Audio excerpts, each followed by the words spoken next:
भ्लगमा आज मेरो third day हो। आज छुट्टीको दिनमा चाहिँ अलि ढिला उठियो साथीहरू, देख्न सक्नुहुन्छ।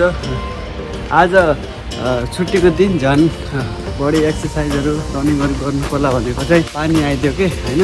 ल देख्न सक्नुहुन्छ यो पानी आएको भ्यू हो रोमानियामा होइन। त्यही भएर चाहिँ कोही उठ्नु चाहिँ रोमे साथी हो होइन। एनिवे कामको बेलामा झमझम लाग्छ यार। पानी आए पनि मौसम चाहिँ एकदम बेस्ट छ यहाँको। अहिले चाहिँ न गर्मी न जाडो छ नि त, त्यही भएर यहाँको मौसम अहिले राम्रो छ। आज चाहिँ मैले छुट्टी लिएको। तपाईँहरूलाई होला किन यो चाहिँ मेरो सामानहरू छ। अनि यो डिस्ट्रिक्ट एउटा टी सर्ट पनि लिएर हिँड्छु। गर्नुपर्दाखेरि पसिना आउँछ नि त, अनि त्यो पसिनाको टी सर्ट लगायो भने चाहिँ